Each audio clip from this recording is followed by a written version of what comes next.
Chapter 25. Jane's Story. Her arm through Jane's, dragging her along, Tuppence reached the station. Her quick ears caught the sound of the approaching train. "Hurry up," she panted, "or we'll miss it." They arrived on the platform just as the train came to a standstill. Tuppence opened the door of an empty first-class compartment, and the two girls sank down breathless on the padded seats. A man looked in, then passed on to the next carriage. Jane started nervously, her eyes dilated with terror. She looked questioningly at Tuppence. Is he one of them, do you think?" she breathed. Tuppence shook her head. No, it's all right." She took Jane's hand in hers. "Tommy wouldn't have told us to do this unless he was sure we'd be all right." "But he doesn't know them as I do," the girl shivered. "You can't understand. 5 years, 5 long years. Sometimes I thought I should go mad." "Never mind. It's all over." "Is it?" The train was moving now, speeding through the night at a gradually increasing rate. Suddenly Jane Finn started up. "What was that? I thought I saw a face looking in through the window." "No, there's nothing. See?" Tuppence went to the window, and lifting the strap, let the pane down. "You're sure?" "Quite sure." The other seemed to feel some excuse was necessary. "I guess I'm acting like a frightened rabbit, but I can't help it. If they caught me now, they'd—" Her eyes opened wide and staring. "Don't!" implored Tuppence. "Lie back and don't think.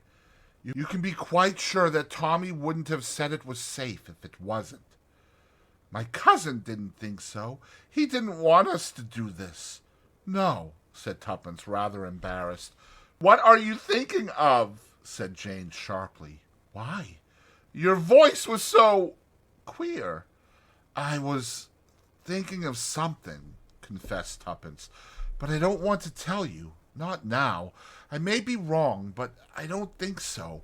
It's just an idea that came into my head a long time ago. Tommy's got it, too. I'm almost sure he has. But don't you worry. There'll be time enough for that later, and it mayn't be so at all. Do what I tell you. Lie back and don't think of anything." "I'll try." The long lashes drooped over the hazel eyes.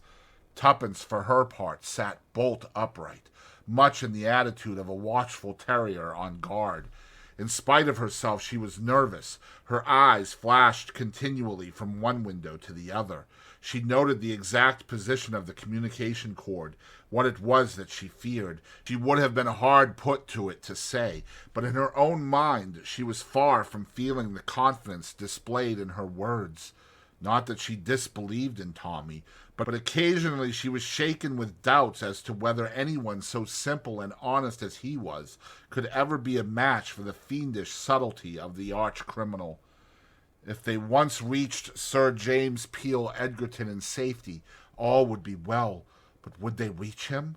Would not the silent forces of Mr. Brown already be assembling against them? Even that last picture of Tommy, revolver in hand, failed to comfort her. By now he might be overpowered, borne down by sheer force of numbers. Tuppence mapped out her plan of campaign. As the train at length drew slowly into Charing Cross, Jane Finn sat up with a start. "Have we arrived? I never thought we should."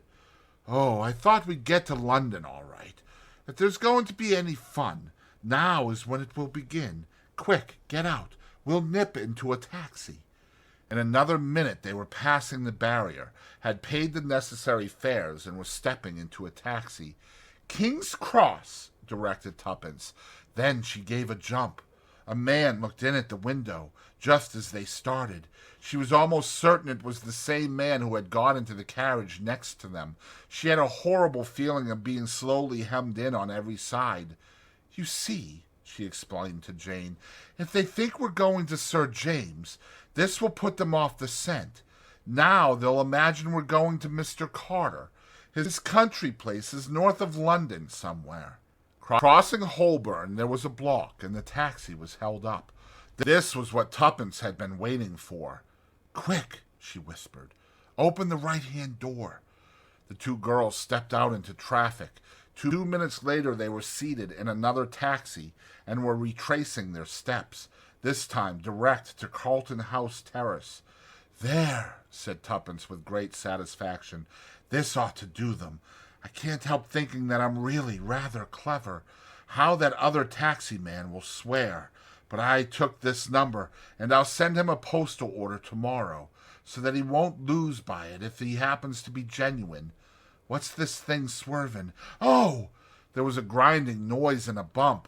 Another taxi had collided with them. In a flash, Tuppence was out on the pavement. A policeman was approaching.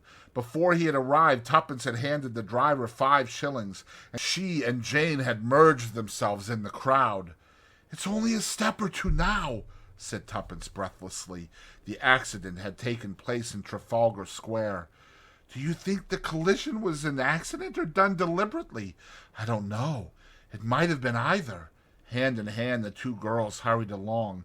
"It may be my fancy," said Tuppence suddenly, "but I feel as though there was someone behind us." "Hurry!" murmured the other. "Oh, hurry!" They were now at the corner of Carlton House Terrace, and their spirits lightened. Suddenly a large and apparently intoxicated man barred their way. "Good evening, ladies," he hiccuped. "Whither away so fast?" "Let us pass, please," said Tuppence imperiously. "Just a word with your pretty friend here." He stretched out an unsteady hand and clutched Jane by the shoulder. Tuppence heard other footsteps behind. She did not pause to ascertain whether they were friends or foes. Lowering her head, she repeated a maneuver of childish days and butted their aggressor full in the capacious middle. The success of these unsportsmanlike tactics was immediate. The man sat down abruptly on the pavement. Tuppence and Jane took to their heels. The house they sought was some way down. Other footsteps echoed behind them. Their breath was coming in choking gasps as they reached Sir James's door. Tuppence seized the bell and Jane the knocker. The man who had stopped them reached the foot of the stairs.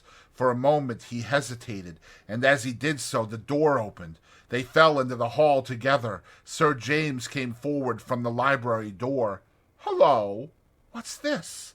He stepped forward and put his arm round Jane as she swayed uncertainly. He half carried her into the library and laid her on the leather couch. From a tantalus on the table he poured out a few drops of brandy and forced her to drink them. With a sigh she sat up, her eyes still wild and frightened.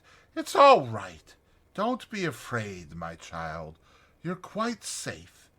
Her breath came more normally, and the color was returning to her cheeks. Sir James looked at Tuppence quizzically. "So you're not dead, Miss Tuppence, any more than that Tommy boy of yours was." "The young adventurers take a lot of killing," boasted Tuppence. "So it seems," said Sir James dryly. "Am I right in thinking that the joint venture has ended in success, and that this," he turned to the girl on the couch, "is Miss Jane Finn?" Jane sat up.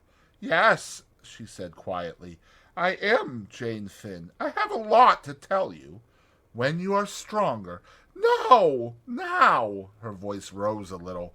"I shall feel safer when I have told everything." "As you please," said the lawyer. He sat down in one of the big armchairs facing the couch. In a low voice, Jane began her story. "I came over on the Lusitania to take up a post in Paris. I was fearfully keen about the war. I was dying to help somehow or other. I had been studying French, and my teacher said they were wanting help in a hospital in Paris. So I wrote and offered my services, and they were accepted. I hadn't got any folk of my own, so it made it easy to arrange things.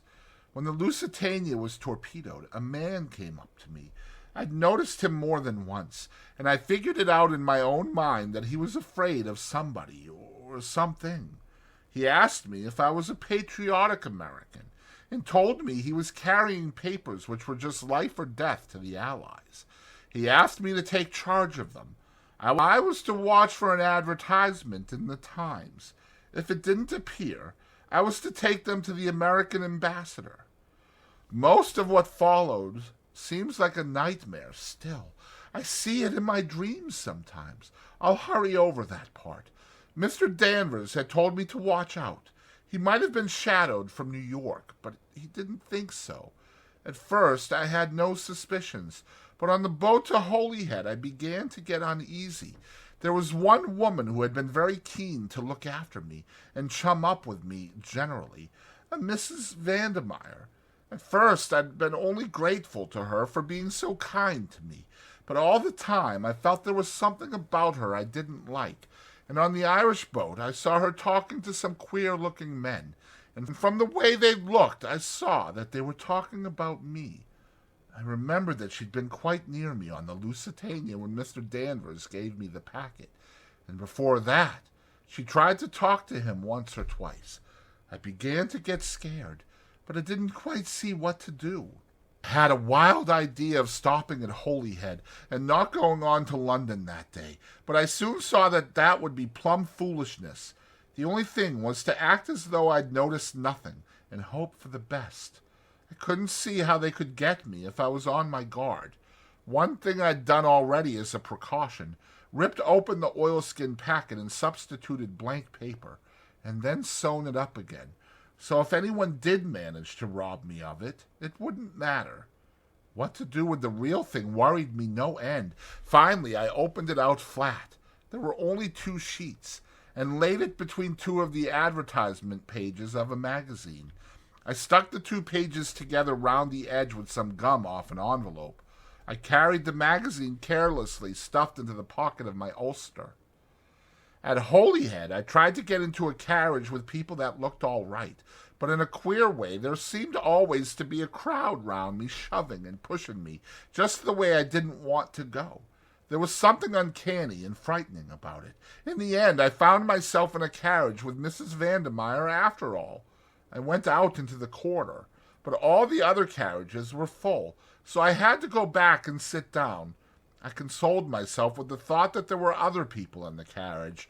There was quite a nice-looking man and his wife sitting just opposite, so I felt almost happy about it until just outside London. I had leaned back and closed my eyes. I guess they thought I was asleep, but my eyes weren't quite shut, and suddenly I saw the nice-looking man get something out of his bag and hand it to Mrs. Vandermeyer, and as he did so, he winked. I can't tell you how that wink sort of froze me through and through. My only thought was to get out in the corridor as quick as ever I could. I got up, trying to look natural and easy. Perhaps they saw something, I don't know. But suddenly Mrs. Vandermeyer said, "Now!" and flung something over my nose and mouth as I tried to scream. At the same moment, I felt a terrific blow on the back of my head. She shuddered. Sir James murmured something sympathetically. In a minute she resumed. I don't know how long it was before I came back to consciousness. I felt very ill and sick. I was lying on a dirty bed. There was a screen round it, but I could hear 2 people talking in the room. Mrs. Vandermeyer was one of them. I tried to listen, but at first I couldn't take much in. When at last I did begin to grasp what was going on, I was just terrified. I wonder I didn't scream right out there and then. They hadn't found the papers. They'd got the oilskin packet with the blanks, and they were just mad. They didn't know whether I'd changed the papers, or whether Danvers had been carrying a dummy message, while the real one was sent another way. They spoke of, she closed her eyes, torturing me to find out.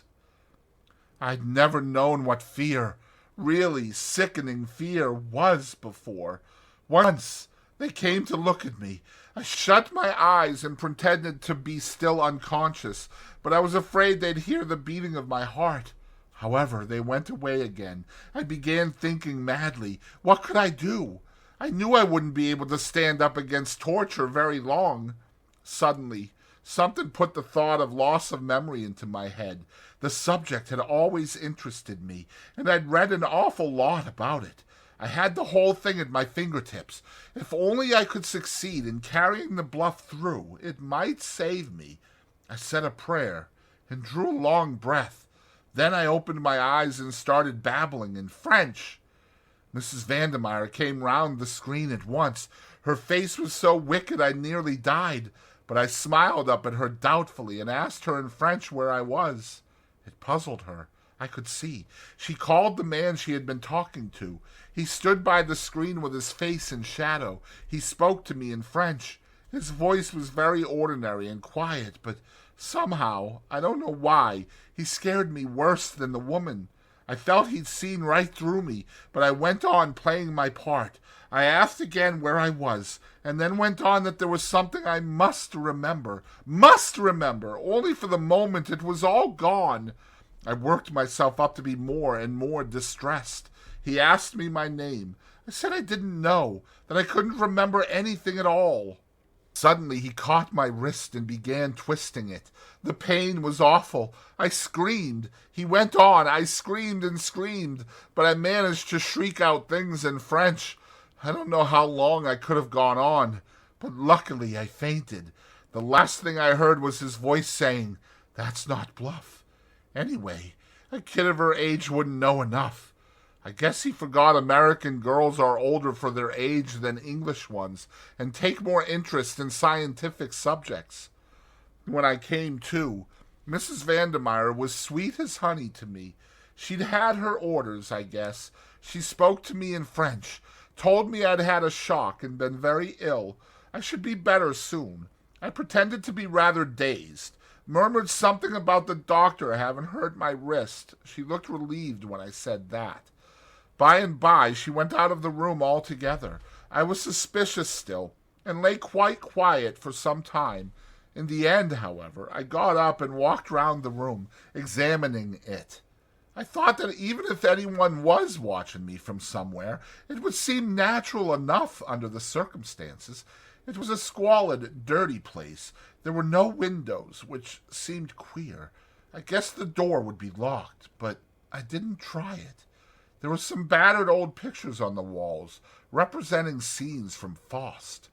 Jane's two listeners gave a simultaneous "ah." The girl nodded. Yes, it was the place in Soho where Mr. Beresford was imprisoned. Of course, at the time I didn't even know if I was in London. One thing was worrying me dreadfully, but my heart gave a great throb of relief when I saw my ulster lying carelessly over the back of a chair, and the magazine was still rolled up in the pocket. If only I could be certain that I was not being overlooked. I looked carefully round the walls. There didn't seem to be a peephole of any kind. Nevertheless, I felt kind of sure there must be. All of a sudden, I sat down on the edge of the table and put my face in my hands, sobbing out a "Mon Dieu, mon Dieu." I've got very sharp ears. I distinctly heard the rustle of a dress and a slight creak. That was enough for me. I was being watched. I lay down on the bed again, and by Mrs. Vandermeyer brought me some supper. She was still sweet as they make them. I guess she'd been told to win my confidence. Presently she produced the oilskin packet and asked me if I recognized it, watching me like a lynx all the time. I took it and turned it over in a puzzled sort of way. Then I shook my head. I said that I felt I ought to remember something about it. It was just as though it was all coming back, and then, before I could get hold of it, it went again. Then she told me that I was her niece and that I was to call her Aunt Rita. I did, obediently, and she told me not to worry. My memory would soon come back. That was an awful night. I'd made my plan whilst I was waiting for her. The papers were safe so far, but I couldn't take the risk of leaving them there any longer. They might throw that magazine away any minute. I lay awake waiting until I judged it must be about 2 o'clock in the morning. Then I got up as softly as I could and felt in the dark along the left-hand wall. Very gently, I unhooked one of the pictures from its nail, Marguerite with her casket of jewels. I crept over to my coat and took out the magazine and an odd envelope or two that I had shoved in. Then I went to the wash-stand and damped the brown paper at the back of the picture all round. Presently I was able to pull it away. I had already torn out the 2 stuck-together pages from the magazine, and now I slipped them with their precious enclosure between the picture and its brown paper backing. A little gum from the envelopes helped me to stick the latter up again. No one would dream the picture had ever been tampered with. I rehung it on the wall, put the magazine back in my coat pocket, and crept back to bed. I was pleased with my hiding place. They'd never think of pulling to pieces one of their own pictures. I hoped that they'd come to the conclusion that Danvers had been carrying a dummy all along, and that, in the end, they'd let me go. As a matter of fact, I guess that's what they did think at first, and, in a way, it was dangerous for me. I learned afterwards that they nearly did away with me then and there. There was never much chance of their letting me go, but the first man, who was the boss, preferred to keep me alive on the chance of my having hidden them, and being able to tell where if I recovered my memory. They watched me constantly for weeks. Sometimes they'd ask me questions by the hour. I guess there was nothing they didn't know about the third degree, but somehow I managed to hold my own. The strain of it was awful, though. They took me back to Ireland, and over every step of the journey again, in case I'd hidden it somewhere en route. Mrs. Vandermeyer and another woman never left me for a moment. They spoke of me as a young relative of Mrs. Vandermeyer's whose mind was affected by the shock of the Lusitania. There was no one I could appeal to for help without giving myself away to them, and if I risked it and failed, and Mrs. Vandermeyer looked so rich and so beautifully dressed, that I felt convinced they'd take her word against mine, and think it was part of my mental trouble to think myself persecuted. I felt that the horrors in store for me would be too awful once they knew I'd been only shamming. Sir James nodded comprehendingly. Mrs. Vandermeyer was a woman of great personality. With that and her social position, she would have had little difficulty in imposing her point of view in preference to yours. Your sensational accusations against her would not easily have found credence. That's what I thought. It ended in my being sent to a sanatorium at Bournemouth. I couldn't make up my mind at first whether it was a sham affair or genuine. A hospital nurse had charge of me. I was a special patient. She seemed so nice and normal that at last I determined to confide in her. A merciful providence just saved me in time from falling into the trap. My door happened to be ajar, and I heard her talking to someone in the passage. She was one of them. They still fancied it might be a bluff on my part, and she was put in charge of me to make sure. After that, my nerve went completely. I dared trust nobody. I think I almost hypnotized myself. After a while, I almost forgot that I was really Jane Finn. I was so bent on playing the part of Janet Vandermeyer that my nerves began to play me tricks. I became really ill. For months I sank into a sort of stupor. I felt sure I should die soon and that nothing really mattered. A sane person shut up in a lunatic asylum often ends by becoming insane, they say. I guess I was like that. Playing my part had become second nature to me. I wasn't even unhappy in the end, just apathetic. Nothing seemed to matter, and the years went on. And then suddenly things seemed to change. Mrs. Vandermeyer came down from London. She and the doctor asked me questions, experimented with various treatments. There was some talk of sending me to a specialist in Paris. In the end, they did not dare risk it. I overheard something that seemed to show that other people, friends, were looking for me. I learnt later that the nurse who had looked after me went to Paris and consulted a specialist, representing herself to be me. He put her through some searching tests and exposed her loss of memory to be fraudulent, but she had taken note of his methods and reproduced them on me. I dare say I couldn't have deceived the specialist for a minute. A man who has made a lifelong study of a thing is unique, but I managed once again to hold my own with them. The fact that I had not thought of myself as Jane Finn for so long made it easier. One night, I was whisked off to London at a moment's notice. They took me back to the house in Soho. Once I got away from the sanatorium, I felt different, as though something in me that had been buried for a long time was waking up again. They sent me in to wait on Mr. Beresford. Of course, I didn't know his name then. I was suspicious. I thought it was another trap, but he looked so honest. I could hardly believe it. However, I was careful in all I said, for I knew we could be overheard. There's a small hole high up in the wall. But on the Sunday afternoon a message was brought to the house. They were all very disturbed. Without their knowing, I listened. Word had come that he was to be killed. I needn't tell the next part, because you know it. I thought I'd have time to rush up and get the papers from their hiding place, but I was caught. So I screamed out that he was escaping, and I said I wanted to go back to Marguerite. I shouted the name 3 times, very loud. I knew the others would think I meant Mrs. Vandermeyer, but I hoped it might make Mr. Beresford think of the picture. He'd unhooked one the first day. That's what made me hesitate to trust him. She paused. Then the papers, said Sir James slowly, are still at the back of the picture in that room. Yes. The girl had sunk back on the sofa, exhausted with the strain of the long story. Sir James rose to his feet. He looked at his watch. Come, he said. We must go at once. Tonight? Queried Tuppence, surprised. Tomorrow may be too late, said Sir James gravely. Besides, by going tonight we have the chance of capturing that great man and supercriminal, Mr. Brown. There was dead silence, and Sir James continued, You have been followed here, not a doubt of it.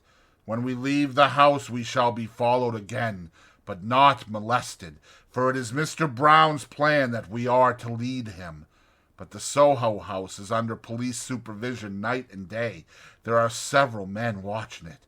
When we enter that house, Mr. Brown will not draw back. He will risk all on the chance of obtaining the spark to fire his mine, and he fancies the risk not great, since he will enter in the guise of a friend. But Tuppence, for once, seemed tongue-tied. It's so difficult, you see. If I'm wrong, oh, it would be dreadful. She made a grimace at the unconscious Jane. Never forgive me, she observed cryptically. You want me to help you out, eh? Yes, please. You know who Mr. Brown is, don't you? Yes, said Sir James gravely. At last I do. At last? Queried Tuppence doubtfully. Oh, but I thought... She paused. You thought correctly, Miss Tuppence. I have been morally certain of his identity for some time, ever since the night of Mrs. Vandermeyer's mysterious death. Ah, breathed Tuppence, for there we are up against the logic of facts. There are only 2 solutions. Either the chloral was administered by her own hand, which theory I reject utterly, or else... Yes, or else it was administered in the brandy you gave her. Only 3 people touched that brandy. You, Miss Tuppence, I myself, and one other, Mr. Julius Hersheimer. Jane Finn stirred and sat up, regarding the speaker with wide, astonished eyes. At first the thing seemed utterly impossible. Mr. Hersheimer, as the son of a prominent millionaire, was a well-known figure in America. It seemed utterly impossible that he and Mr. Brown could be one and the same. But you cannot escape from the logic of facts. Since the thing was so, it must be accepted. Remember Mrs. Vandermeyer's sudden and inexplicable agitation. Another proof, if proof was needed. I took an early opportunity of giving you a hint from some words of Mr. Hersheimer's at Manchester. I gathered that you had understood and acted on that hint. Then I set to work to prove the impossible possible. Mr. Beresford rang me up and told me what I had already suspected, that the photograph of Miss Jane Finn had never really been out of Mr. Hersheimer's possession. The girl interrupted. Springing to her feet, she cried out angrily, What do you mean? What are you trying to suggest? That Mr. Brown is Julius? Julius, my own cousin? No, Miss Finn, said Sir James unexpectedly. Not your cousin. The man who calls himself Julius Hersheimer is no relation to you whatsoever.